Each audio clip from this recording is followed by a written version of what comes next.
how to fail in a good way. Yeah, so I thought about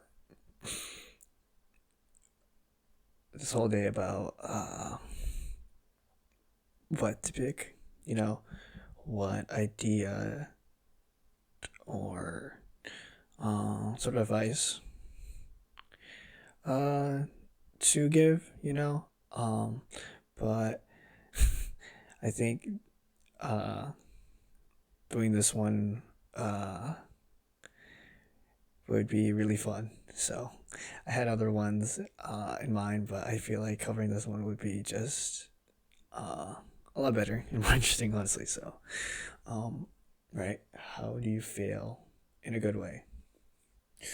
And right, is it really the way we see with the way we see with failures, right?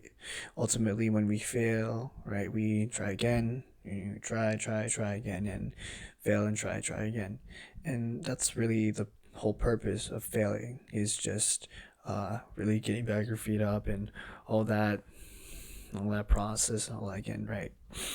But often we fail in a bad way.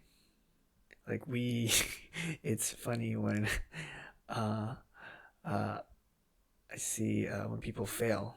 Not like it's funny, It's just they they do it in such a way that's so impractical. Like they see failure uh, as that's it. I'm done. Let's move to the next one. Hopefully something big will whatever motivates me.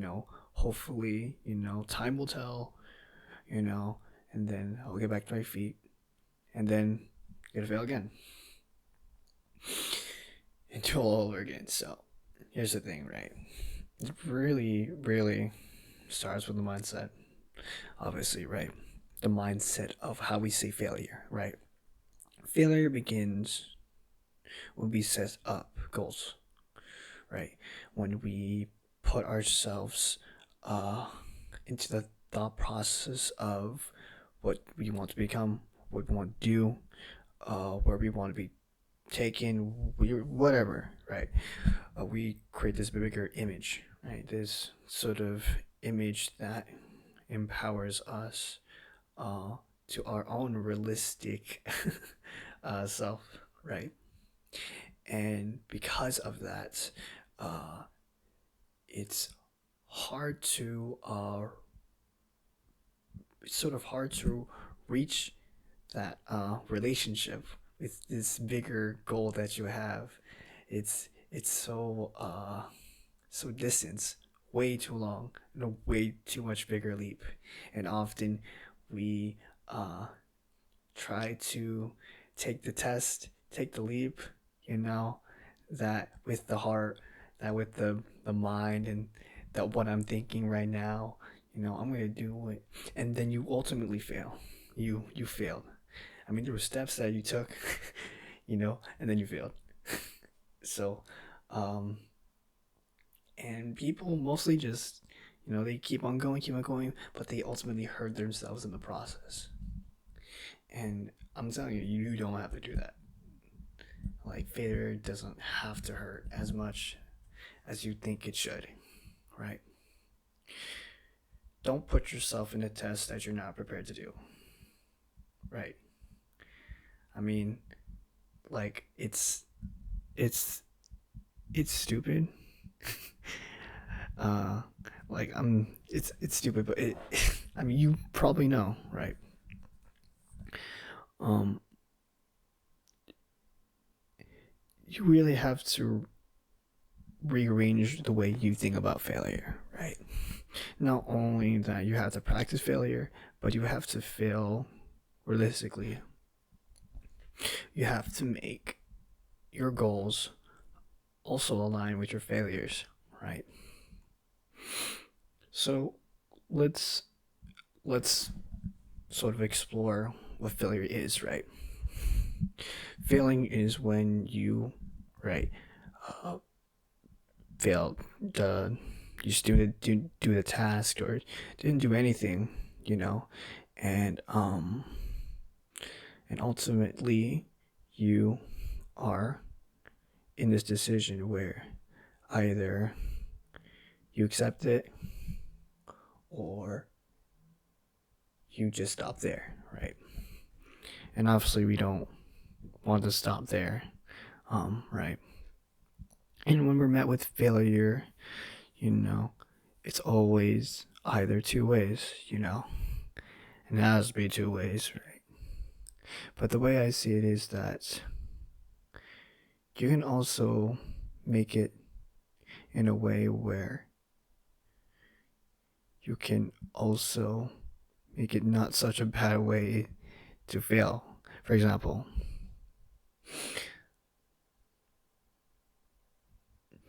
I would say when you go to the gym, right? And let's say I'm just gonna be there for 5 minutes, you know, maybe 10 or 15 or 20, you know. And let's say I do 20 minutes only just going there, right? And which why 20 minutes? Just chill. So only 20 minutes. That's my goal. I want this to be as realistic as possible. You know, just do 20 minutes. You know, let's see if I can actually do this, right? And let's say you fail to do 20 minutes. Let's say you just forget, or you're just doing something, I don't know, scrolling your phone, and you just forgot something, right? And then you're met with failure. Comes to you, he's like, hey, guess what? You failed to do 20 minutes. And then it's like, you know, you're like, wait, it's like 20 minutes, you know? And the situation of failing feels more at ease because you sort of set that goal more realistically to your failures, right? And that's really what it is. That's really what it is, right? Um, sort of restructuring failure instead of it being such a one way to decision. It could be failure plus goals. You know, it could be both, right? We don't have to create such a bigger image, you know, or maybe we don't have to, you know, not saying it's wrong, sort of, you know, this passionate. You just have to make it realistic when you fail, and you have to also make your goals as more realistic too, which I will cover probably in another video. I don't know, but really, I would say that when it comes to failing, you don't have to hurt yourself in the process. You don't have to let that bigger image, this goal that you've set yourself in the far future, send something in the present, you know? It hasn't even happened yet, you know? It's good to work with your failures instead of um instead of making a bigger image of a bigger failure that also adds with the bigger system and the bigger goal you have, right? um and we often forget that we could work both together, the relationship of our goals and our systems to our failures, and you don't have to do that. You just have to make it realistic when you fail. Stepping stones, trips, they are important for you to understand what it means to trip, what it means to fall, not putting yourself in danger.